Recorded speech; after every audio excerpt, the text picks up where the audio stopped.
bonsoir, bienvenue à votre émission qui ne cesse de vous accompagner partout, surtout dans les soucis de vous informer par rapport à l'actualité marquant la République démocratique du Congo. Cette soirée, nous allons juste analyser la crise sécuritaire à l'est de la République démocratique du Congo avec le retour de M23. Et pour en parler, je ne suis pas seule. En face de moi, je reçois pour vous Adolphe Arokat Mukunz ainsi que Maître Bill Ntumba Mwamba. Bonsoir à tous, bienvenue. Bonsoir. Merci beaucoup. Là, je commence directement avec Adolphe Arokat Mukunz. Vous avez suivi tout ce qui s'est passé à l'est de la République démocratique du Congo avec le retour de M23. Quel est votre avis? Alors, vous savez, madame, les M23, ce sont des gens qui sont commissionnés pour déstabiliser notre pays. Les M23, pour ceux qui ne savent pas, le mot M signifie mars. 23, c'est le mouvement du 23 mars. Mais avant ces mouvements du 23 mars, ça s'appelait SNDP, ça changeait de forme. Ce sont des métaphysiques de quelque chose pour tout simplement faire que notre pays puisse se retrouver dans les désordres. Ça fait déjà plus de 20 ans que ce pays est en train de souffrir. Avec nos frères qui viennent de l'extérieur. Je ne mange pas les mots, je dis bien nos frères qui viennent de l'extérieur, parce que la plupart de ces gens qui sont appelés des M23, ils ne peuvent jamais justifier leur origine à l'est du pays, surtout dans notre pays. Ce sont nos frères africains. Moi, je ne suis pas xénophobe. Nous croyons qu'ils sont africains, ils peuvent habiter chez nous. Nous avons des gros espaces, mais ils ne peuvent jamais semer la désolation. Moi, quand on parle de M23, je vois la désolation, je vois la misère, et ça me donne même une couleur bleue. Parce que c'est une histoire pour laquelle le Congo a tellement souffert, le Congo aussi a tellement offert. Le Congo a tellement souffert, a tellement offert, au point qu'on a nommé ces messieurs-là des généraux, des colonels. Ils ont eu des avantages, ils ont eu des primes, ils ont des avantages que nous autres, nos parents qui sont filles militaires, n'ont jamais touché.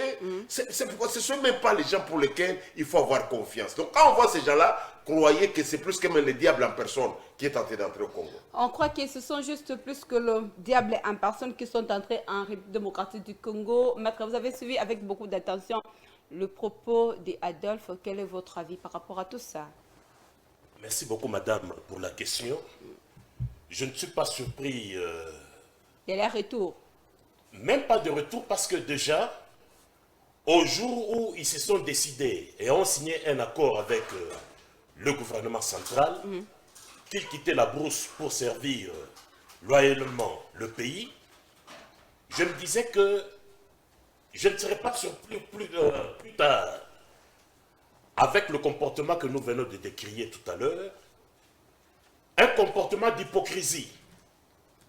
Le révérend venait de souligner tout à l'heure. Donc, ils se sont servis comme marchepieds de certaines multinationales pour déstabiliser notre pays. Comme étant marchepieds, c'est-à-dire, eux aussi gagnent quand même un gain là-dedans, mais tout en sacrifiant tout un peuple. On sacrifie tout un peuple par la guerre, on pille cette population, on le meurtrit, on le viole, on le détruit. Pourquoi? Parce qu'il y a un gain derrière tout ça.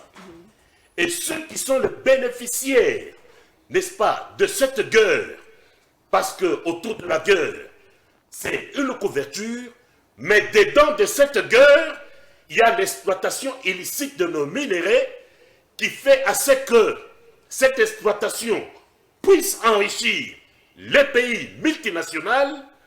Voilà pourquoi, comme ils trouvent gain dans cette guerre, c'est la raison pour laquelle elle devient de plus en plus longue.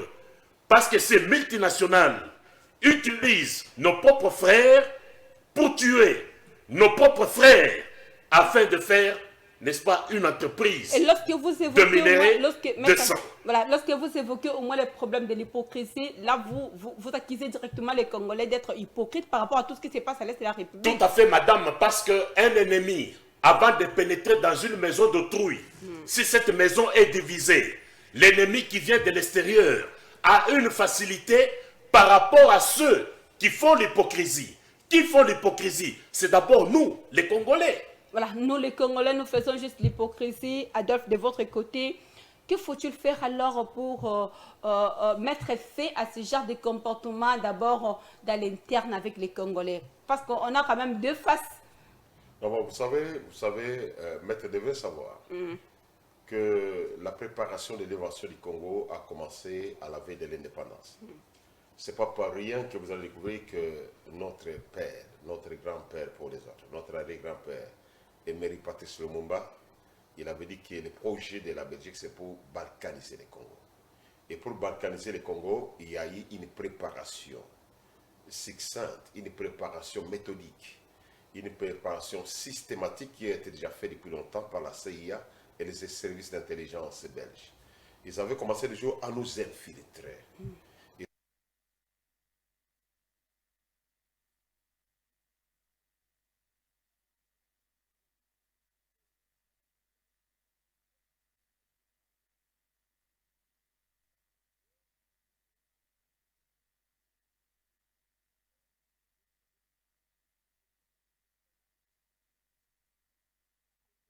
Ne partagez-vous pas cet avis que les Congolais aussi sont inclus dans tout ça? Non, les Congolais sont exploités à un niveau très bas.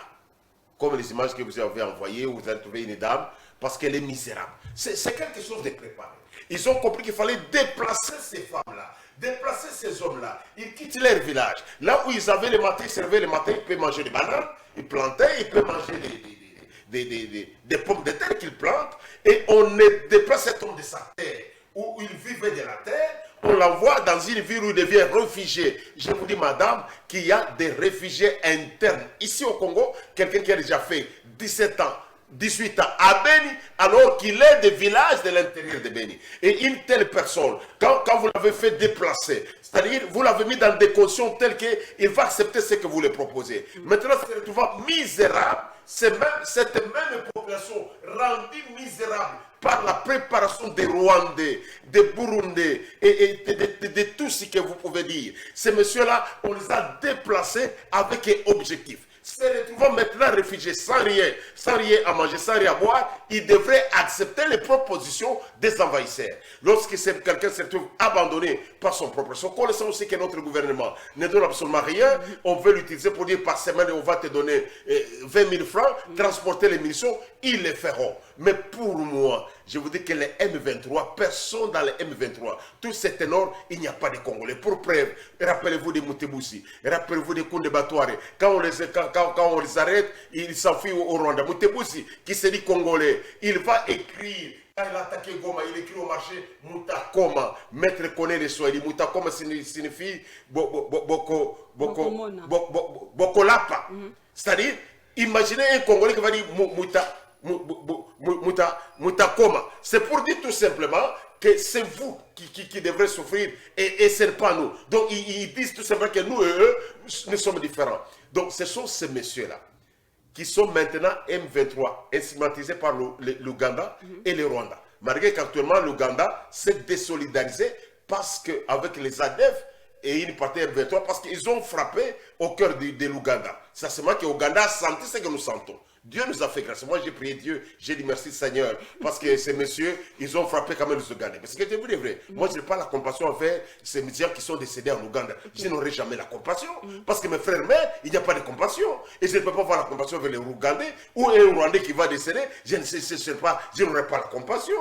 Et vous voyez que ces messieurs-là, quand ils ont frappé de l'autre côté, c'est à ce moment-là qu'ils ont eu conscience qu'ils devaient nous aider. Mais pour les Rwandais, ils sont tentés de rechercher nos minéraux.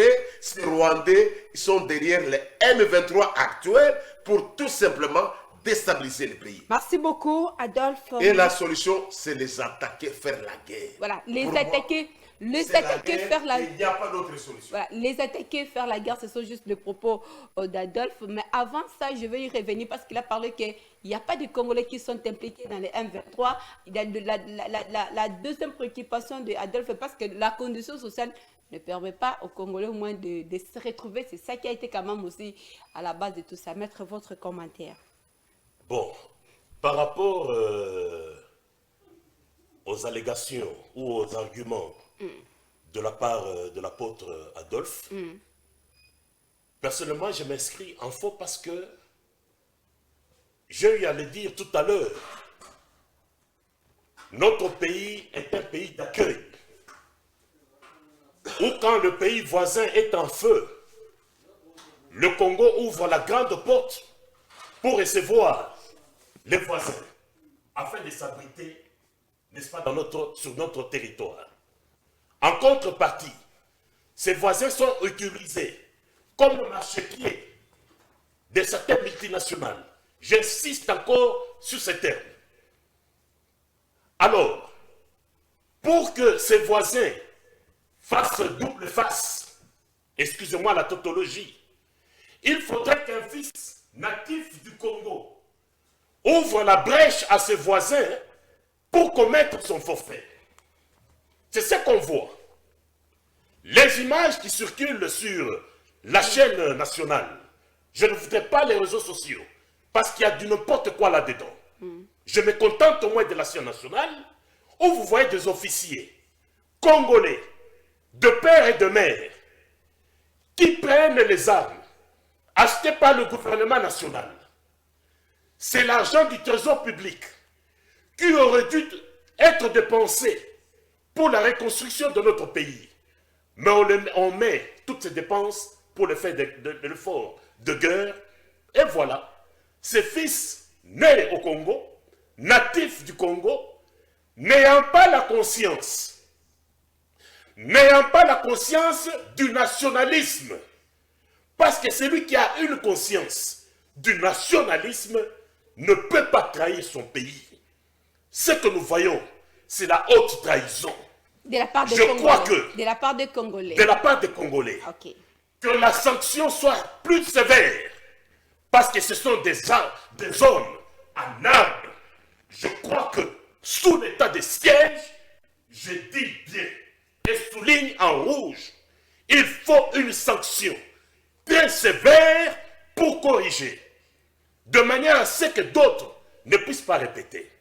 Ça, c'est de un. Oui. De deux, puisque cette guerre ne prendra jamais fin, je dis bien, la guerre n'est pas guerre parce qu'il y a des gens qui meurent. C'est Congo, ce pays, fait la convoitise du monde entier.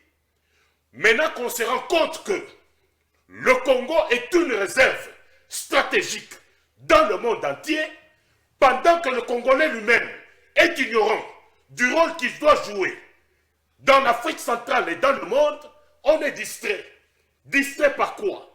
Détournement des armes, détournement de munitions, détournement de deniers publics.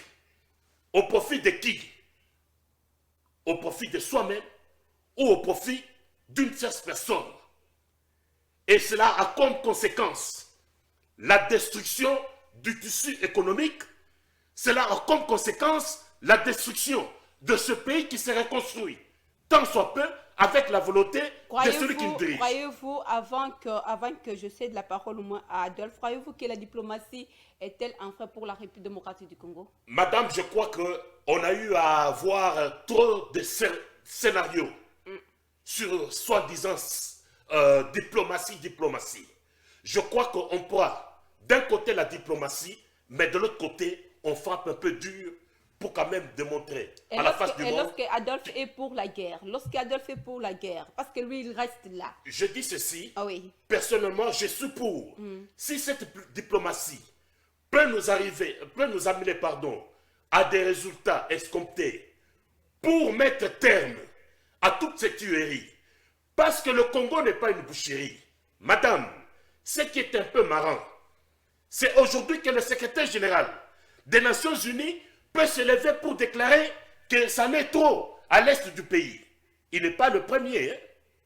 Le secrétaire général des Nations Unies, il n'est pas le premier. Et il ne sera pas le premier. La balle, je dis bien, et termine par là. Le Congo doit s'élever, s'éliguer comme un seul homme, à l'instar du match de départ, Léopard contre Maroc. Au jour que nous allons comprendre que moi, Fouaïlou, moi, Joseph Kabila, sénateur à vie, moi, Félix Tshisekedi, président en exercice, le pouvoir est entre mes mains. Mettons-nous ensemble, la main dans la main. Même la sentinelle, là où se trouverait la sentinelle, s'élève. Nous tous, la main dans la main. Nous parlons un même langage, comme au jour du premier match de départ des Léopards contre le Maroc, avec cet engouement. Madame, 2 semaines, c'est beaucoup trop. 2 semaines, c'est beaucoup trop. Alors, vous avez suivi, je crois bien, avec beaucoup d'attention, l'intervention de Maître Bintoumba Mwamba. Il a parlé de la République démocratique du Congo comme étant un pays d'accueil, réserve mondiale, réserve stratégique du monde, ainsi de suite. Mais entre autres, il accuse toujours le Congolais d'être complice de tout ce qui se passe à l'est de la République démocratique du Congo. Non, madame, je vous ai dit tout simplement que avant que ces militaires puissent aller à l'est et détourner les munitions, il a fallu qu'il y ait la guerre. Parce que ces militaires ne pouvaient pas se déplacer et se retrouver à l'est s'il n'y a pas la guerre. Ce n'est pas ces militaires qui ont commencé la guerre. Ce n'est pas Maître qui va l'aider, parce que Maître connaît. Il connaît comment la guerre est commencée. C'est un secret entre moi et lui. Mais le problème, le problème non, là, je vous informe, je vais vous divulguer le secret de Maître Soukouris. Et je vous dis que le Maître connaît que la guerre n'a pas commencé avec l'armée congolaise qui va attaquer de l'autre côté. Non, c'est pas ça. Et c'est militaire qui va vendre les armes, qui va vendre les munitions, parce qu'on l'a mis dans des conditions macabres. Quel est le salaire de ces militaires-là qui va à la guerre? Quelles sont les conditions de ces militaires qui ont déjà fait 15 ans au front? Et jamais dans un pays, un militaire ne peut pas faire 15 ans au front. Partant de ça, lorsque là vous soutenez directement... Non, je reviens. Je dis jamais, jamais quelqu'un, je suis un Africain, on ne peut jamais acquiser son chien de vol tant que vous lui donnez la nourriture. Si vous ne donnez jamais la nourriture à votre chien, il n'a jamais volé. Il s'est servi. Ça, c'est connu. C'est un langage africain, nous sommes des Africains. Ce messieurs-là qui sont à l'Est, ils manquent de tout. Ce sont des volontaires. Moi, je les ai vus. Ces messieurs qui sont à l'Est, c'est-à-dire, ils font la guerre. Ils savent que nous venons combattre, mais les moyens ne les accompagnent pas. Nous connaissons pourquoi la guerre a duré à l'Est. Nous savons pourquoi N'Djoni Chibango a quitté l'Est. Ça cause toujours du gouvernement. Et quand nous parlons même des minéraux stratégiques, je sais que vous savez que le président Tshisekedi avait parlé une fois qu'il fallait qu'on puisse faire l'usine de montage des batteries.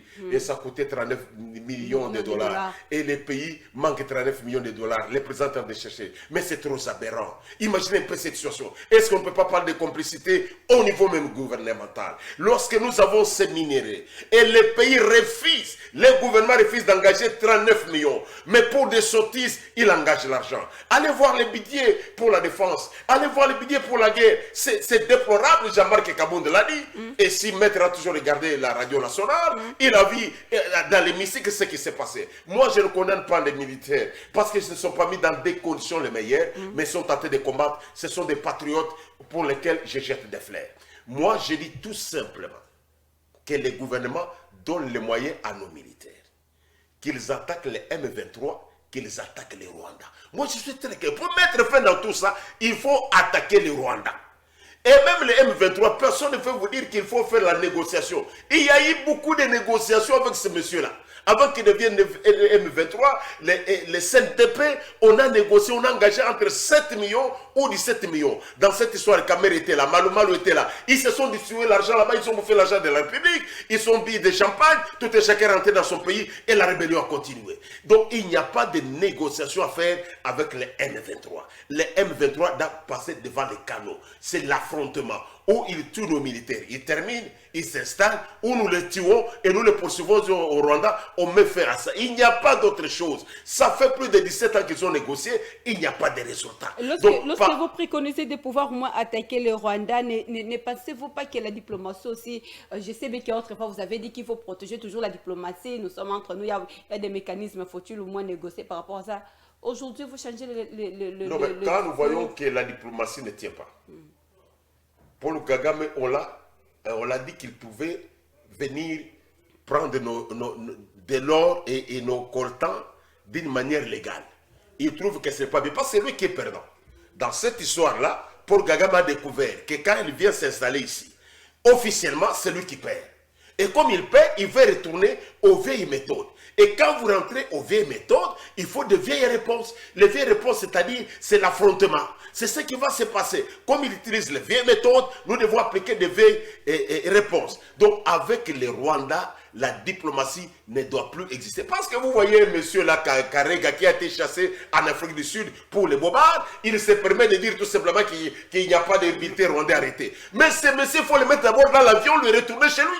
Et attaquer les Rwandais, et à ce moment-là, on va voir ce qui va arriver. Et je vous dis que les Rwandais n'ont pas la capacité de nous tuer. Voilà, partant de ça, vous reconnaissez aussi la faiblesse de la République démocratique du Congo parce qu'il a quand même parlé, mais il est là. Non, mais je te dis, pour ne pas...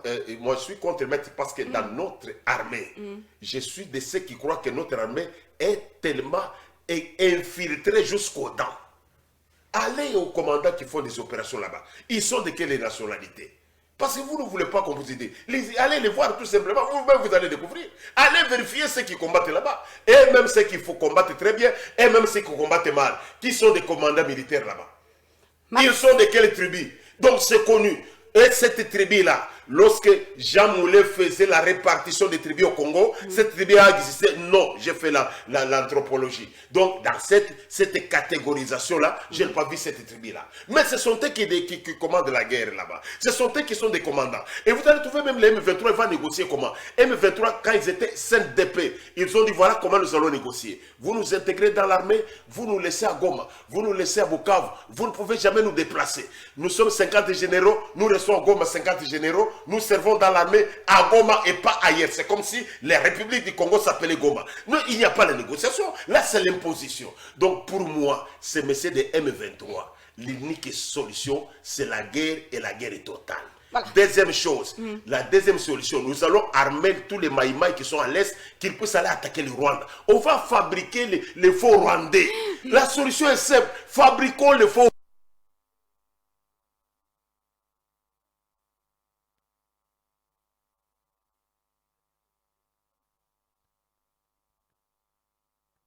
Merci beaucoup, maître. Faire la guerre avec le Rwanda, c'est la meilleure solution au moins pour Adolphe. Partagez-vous aussi cet avis? Bon, mon avis est celui-ci. Celui-ci, pardon. Je ne suis pas contre l'apôtre.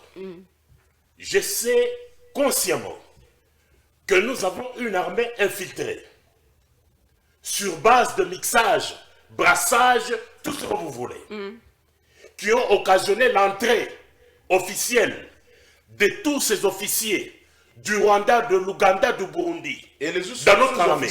Les sous-officiers, voilà, qui sont là et ils ont été même gradés, remerciés par les régimes passés. Voilà.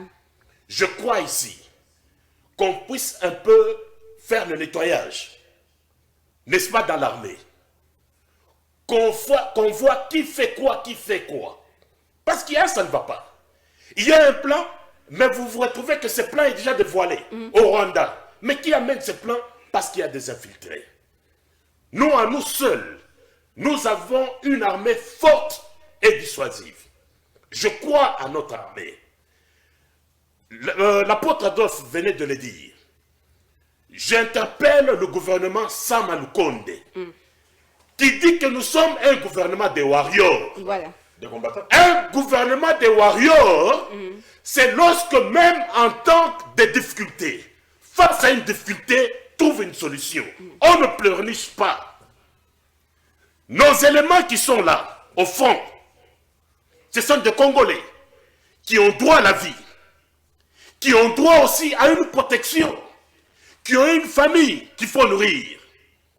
Augmenter les conditions de vie sociale de la police, des éléments des forces armées congolaises. Pourquoi pas ne pas arriver à 500 $, même pour le plus bas grade? Ça coûte quoi pour un gouvernement qui se dit des warriors? Un gouvernement de warriors n'est pas des slogans. C'est plutôt la preuve des résultats face à une difficulté, face à une donnée qui semble être difficile. Un warrior est calme. Il donne des réponses sans faire trop de bruit. Parce qu'ils sont là pour ça. Mais sinon, si on est capable, le mieux de faire, c'est de se retirer et de déposer sa démission auprès du chef de l'État, qu'on cherche des gens capables. Et il y a des gens capables dans ce pays, comme réserve, qui peuvent mieux faire et diriger aussi ce pays de manière à ce que le Congo dans son ensemble ait la paix. Ici également, j'interpelle les députés nationaux, non seulement de l'Est, là où il y a la guerre, que vous soyez député du Kasaï, du Katanga, du Grand Bandundu, de l'Équateur, de l'Ituri et partout là-bas. Lorsqu'il est question de parler du budget pour l'effort de guerre, ils doivent être unanimes. Ils doivent constituer un corps. Parce que lorsque un bras est malade, il ne faudrait pas que la jambe dise, puisque moi je ne tue pas le bras, je ne peux pas concourir à ça. Non. Chers députés, vous avez été élus pour défendre le peuple. Le peuple n'est pas seulement celui qui vous a élu, mais le peuple, c'est l'ensemble du peuple congolais qui vous a donné mandat de défendre ses intérêts dans l'hémicycle au Parlement. Faites un effort. Reconjuguez vos efforts dans cette session. Quand bien même il y a des matières déjà prévues, mais il y a une urgence afin que nous puissions mettre terme et définitivement terme à la guerre à l'Est, parce qu'il y a encore d'autres priorités que nous savons. En tout cas, vous devez être unis, sans parti pris, au peuple congolais de s'élever. Quand il y a la guerre à l'Est, il n'y a pas lieu de construire ou de reconstruire le pays. Merci beaucoup, merci beaucoup. On nous silence vraiment du côté de la Belgique. Et ça nous reste moins 3 minutes pour boucler avec cette émission. Maître a parlé quand même de réformes sur le plan de l'armée nationale. Adolphe, vous allez au moins chuter par là. Votre avis, votre mécanisme pour en sortir au moins, est-il possible de faire le réforme dans notre armée? Vous savez d'abord, madame, que ce n'est pas facile de réformer une armée dans peu de temps. Parce qu'il faut identifier ces gens-là. Et c'est lui qui va identifier, il est d'abord qui. Mais pour envoyer quelqu'un... Là encore, ça pose problème apparemment. Oui. Vous allez trouver que c'est lui-même qui va identifier, il n'est pas encore identifiable. Alors à ce moment, ça devient encore trop compliqué. Et vous savez que tous ces messieurs qui sont déjà gradés, quelqu'un qui n'a jamais été caporal, qui n'a jamais été sous-lieutenant, il est déjà général-major, je ne sais pas comment il va procéder. C'est un peu ça. C'est ça la grande difficulté. Bon, pour moi, le problème est simple. C'est d'abord tout simplement renforcer ces militaires qui sont à l'Est. Parce qu'ils travaillent. Il faut un bon boulot. Parce que si ce n'était pas à l'Est, je crois que Rutshuru allait tomber. Rutshuru n'est pas tombé. Et pourquoi est-ce que tous ces M23, ils veulent toujours Rutshuru, ils veulent toujours à Walikale? C'est dans les endroits où il y a des minéraux. La solution simple, c'est de dire à ces militaires qui ont la volonté, ceux qui ont carré minier et comme ils ont vous exploiter. Parce que moi, on connaît à voter. Quand ces militaires savent que ce que nous allons prendre, ça va nous profiter, nous serons riches, c'est ça, ils ne vont pas céder. C'est la solution simple. Parce que cet argent n'entre pas dans nos caisses. Comme ça n'entre pas dans nos caisses, donner à ces vaillants militaires, ils vont défendre ces carrés miniers-là. Dire à tout militaire, quand vous récupérez l'endroit, à Rutshuru, à Walikale, que ce soit à Mwenga, Kivinga, restez là-bas, c'est votre carré exploité. Ensemble avec la population, profitez. Là, c'est encore créé encore d'autres guerres au futur. Et il n'y aura pas la question que je vous dis. Si. Vous savez, le problème, c'est tout simplement ce qu'on appelle la psychologie. Il y a un problème au Congo et que nous qui avons appris un peu l'anthropologie, il y a une matière dans laquelle on parle de la psychologie des humains. C'est très simple de faire. C'est la manière de les stimuler. Parce qu'il n'y a pas moyen de payer ces militaires-là comme Maître l'a dit 500. On ne veut pas les payer. Mais maintenant, on fait que ces militaires puissent se payer. Vous verrez que même ceux qui sont ici, ils vont demander pour aller à l'Est. Et quand ils vont là-bas, ils seront nombreux, en surnombre. Ils vont chercher des carrés à récupérer. Ils vont chercher des villages à récupérer. Dans tous les cas, il n'y a que des minéraux. À part des carrés miniers, il y a des bois verts, il y a des cacao. Et si tout ce qui est crépin, il devient d'abord une sorte d'un vassal. Et il s'occupe pour un temps. Et vous verrez que ça va aller. Leur donner cette possibilité, ça sera meilleur. N'oubliez pas qu'il y a un colonel qui a amené un capitaine à Rutshuru pour le faire tuer. Imagine un peu dans une même armée, il amène son frère d'armes, il va le faire tuer par ses frères. Donc nous comprenons tout simplement que la solution Et dans ce pas dans ce sens, ne viendrait pas avec les billets. Nous avons un billet modique et qui est plus concentré sur les institutions.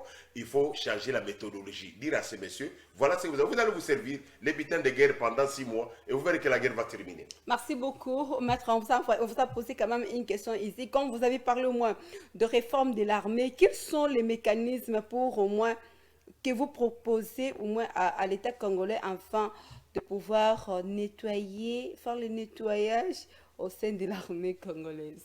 Madame, le choix est clair. L'armée, nous avons une armée qui est une armée congolaise et non rwandaise. Nous avons des officiers, anciens officiers, qui sont encore jusque-là et qui ne sont jamais allés en retraite. Mais puisqu'il s'agit des stratégies d'armée, ce n'est pas devant l'écran qu'on peut les définir. Je crois que si on est consulté pour ça, je crois que nous allons étayer les quelques grandes lignes pour pouvoir aider le gouvernement à pouvoir faire des réformes au sein de l'armée congolaise, pourquoi pas au sein de la police nationale congolaise. Merci beaucoup. Nous sommes arrivés au moins à la fin de cette émission. Je dis un grand merci à Adolphe et à Maître Bill d'avoir répondu à notre invitation. Merci aussi à toute l'équipe technique. Nous vous demandons de suivre la rediffusion de cette émission les dimanches à 19 h.